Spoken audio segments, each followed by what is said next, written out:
The miracle of the loaves and fishes is the most reported of all Jesus' miracles. It appears in all four Gospels and in two of them twice. John's account today underlines the connection with the mystery of the Eucharist. He says that Jesus took the bread, gave thanks, and gave it to all who were sitting ready.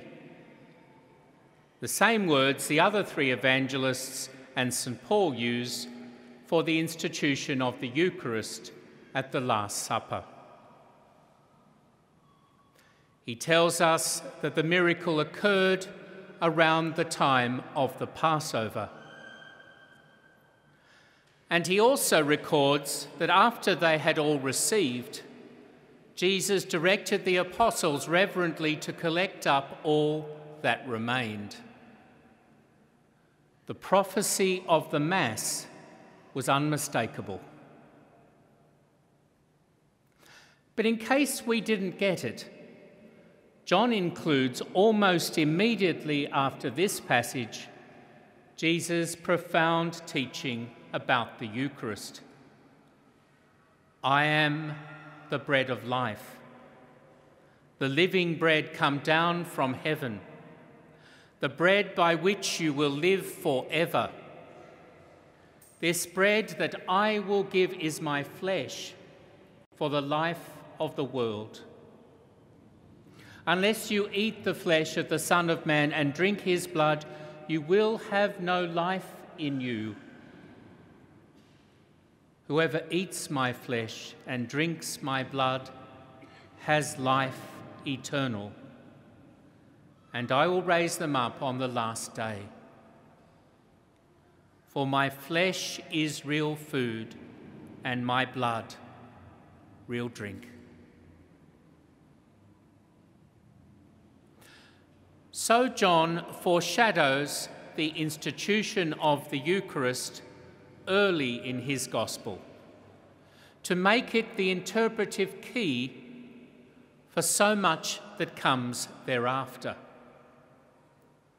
The calls to the hungry and thirsty to come to Jesus, the misunderstandings about who he was and the attempts to make him a secular king, his promise to be present to his disciples through thick and thin, the raising of Lazarus as a further pledge of life eternal for us all, his self-gift as man and God in the Holy Week of his Passion and Resurrection. It is all there in premonition as he multiplies and feeds them the bread that would eventually become the bread of life, his flesh for the life of the world. In taking and multiplying bread on the mountain as a sign breathtaking in its scale, and then later taking bread and wine in the cenacle as a sacrament even more breathtaking in its real presence, Jesus was using the simplest of staple foods and drinks. He was taking something ordinary from our natural world and raising it to something extraordinary from the supernatural world. Of course, even the simplest bread and wine are not entirely neutral symbols for us. They bear all the ambiguity of human manufacture, with its mixture of blessing and curse. Bread, the humble food of peasants and presidents, the food before all other foods, is made from that abundance of wheat that grows all over our globe. Yet there are so many without bread. Something like 815 million people around the world today do not have the food they need. Someone dies of hunger-related causes every 10 seconds. And saddest of all, perhaps, it is often a child. Rather than sharing our bread, as Jesus did, we have trade wars, tariffs and cartels, stockpiles of wheat sown back into the ground or dumped at sea to keep prices high. Millions of kilos of bread thrown away every day with other food, rather than given to the starving. Then there is wine, that drink which cheers our hearts, that brings to mind parties and toasts, celebrations and good times. Yet we know alcohol is the source of so much pain and suffering, from drunkenness, violence and neglect.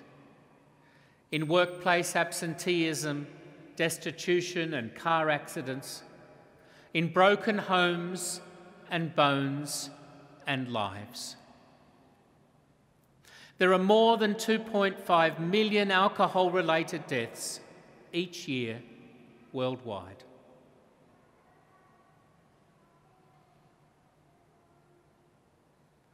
And so to this gang of confused and betraying disciples at the Last Supper,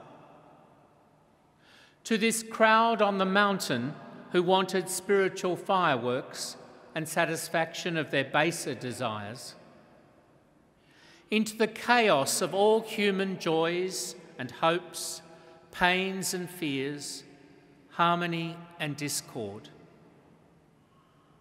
Jesus enters again and again in the Eucharist. Under these ambiguous signs of bread and wine, he makes himself present, making sense of it all, humanizing it, divinizing it, so that nothing human is alien to God.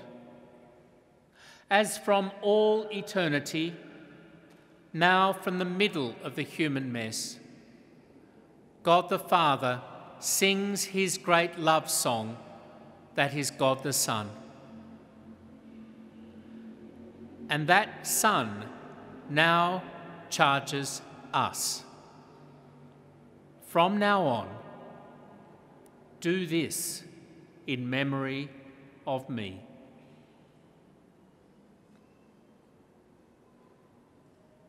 By foreshadowing all this so early in the Gospel, John left himself free to focus on the washing of the disciples' feet in his account of the Last Supper.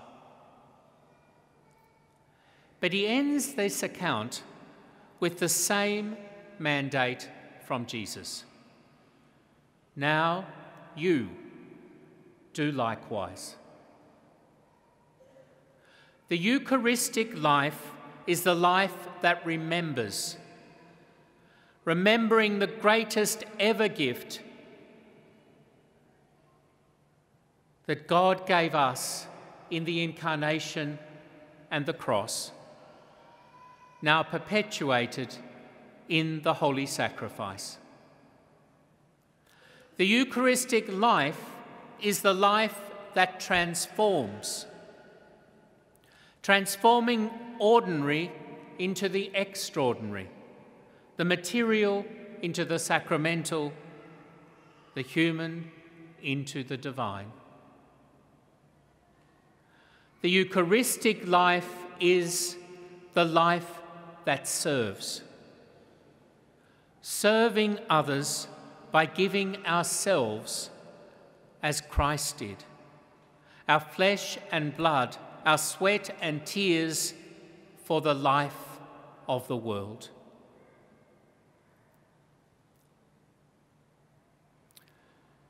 Today's Dempsey Medal awardees have likewise taken the bread of ordinary life and offered it as memory, for transformation, and in service.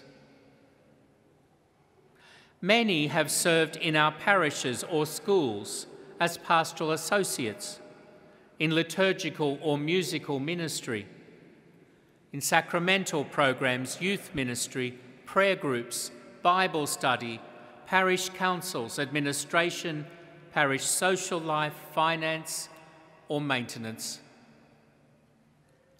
Others have reached out to the sick and shut in, poor and stranger, as ministers of Holy Communion, through St. Vincent de Paul, the Legion of Mary, catechetics, university chaplaincy, apologetics, and in other works of justice and mercy, and so much more. Others have served this Archdiocese in administration, archiving, research, and writing. Together, these awardees today demonstrate the enormous range of ways there are in which we can do this in memory of him, in which we can obey his command, "Now you do likewise." There's an old story, believed to be of Native American origin, of an old man who tells his grandson that there are 2 wolves inside each of us. One is all the good things in the world: love, laughter, friendship, kindness, hope, wisdom, and so on. The other wolf is everything bad: hate, pain, anger, despair. These 2 wolves, the old man tells his grandson, are always fighting in a constant battle inside us. Which one will win? The young boy asks. Whichever one you feed, is the reply.